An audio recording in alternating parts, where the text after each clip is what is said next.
Firman Tuhan hari ini diambil dari Yeremia 14 ayat 9b yang mengatakan demikian.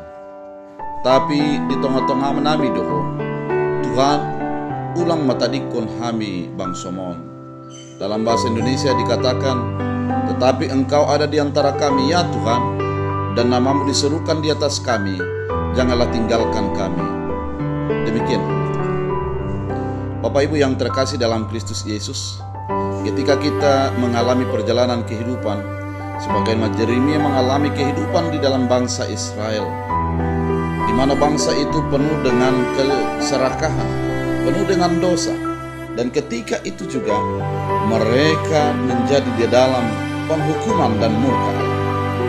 Dan Yeremia melihat keadaan ini dan mengatakan, ya Tuhan, jangan tinggalkan kami. Engkau ada di tengah kami.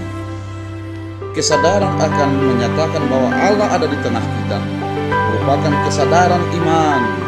Ketika kita mengatakan bahwa Allah ada di tengah kita, sebenarnya kita mau menggantungkan diri dan siap diri untuk diawasi oleh Allah. Bapak Ibu yang terkasih dalam Kristus Yesus, orang yang menyadari ada Allah di tengahnya, dia tidak akan mungkin merasa gentar karena ada Allah yang akan membela dan akan berpihak kepada kehidupannya. Ketika ada orang yang merasakan bahwa ada Allah di tengahnya, dia tidak akan mungkin berbuat yang curang, berbuat sebuah kesalahan dalam perjalanan kehidupannya, karena dia merasakan dan memahami bahwa Allah mengawasi kehidupannya. Firman Tuhan pada hari ini mau mengingatkan kita di dalam situasi yang kita hadapi, secara khusus dalam virus corona pada saat ini, bahwa Allah ada di tengah kita.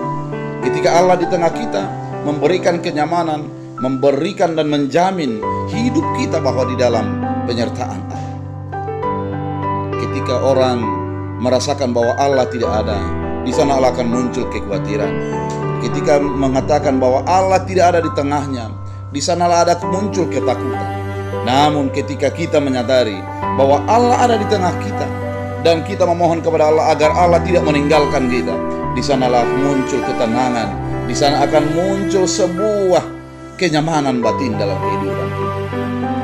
Bapak Ibu yang terkasih, firman ini mau mengajak kita agar kita menyadari bahwa Allah ada di tengah kita.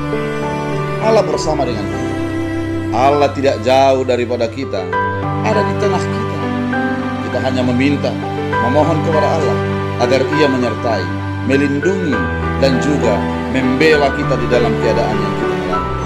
Mungkin banyak orang panik, mungkin juga banyak orang di dalam putus asa, mungkin ada banyak orang di dalam kekhawatiran dan ketakutan. Namun ketika kita menyatakan bahwa Allah di tengah kita, kita akan muncul sebuah prinsip menyatakan Allah pasti berpihak, Allah pasti membela, Allah pasti melindungi kita di dalam perjalanan kehidupan kita. Saudara-saudara yang terkasih dalam Kristus Yesus, hari ini adalah hari-hari yang sulit di dalam bangsa yang kita alami pada saat ini.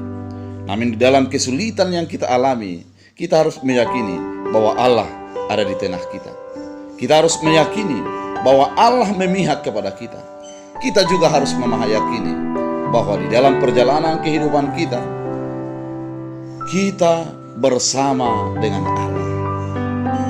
Bapak Ibu, mari serahkan hidup, serahkan pikiran, serahkan hati, dan serahkan segala keadaan ke dalam tangan Tuhan yang Maha Kuat itu.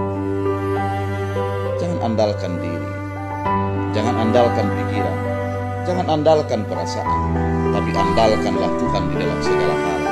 Karena dengan demikian, kita akan merasakan kebaikan dan penyertaan Allah dalam kehidupan kita. Sebagaimana Yeremia meminta kepada kita agar Tuhan jangan meninggalkan dia karena ada Tuhan di tengah-tengahnya.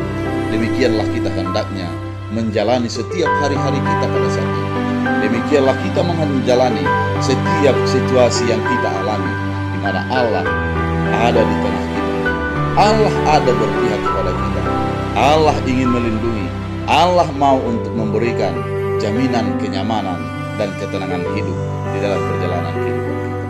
Mari kita berserah, mari kita meminta, dan mari kita bergantung hanya kepada Allah, Tuhan yang Maha Kuasa, yang menyertai dan melindungi perjalanan kehidupan kita. Kiranya firman Tuhan menjadi menguatkan dan meneguhkan kita untuk hari ini. Tuhan Yesus memberkati. Shalom.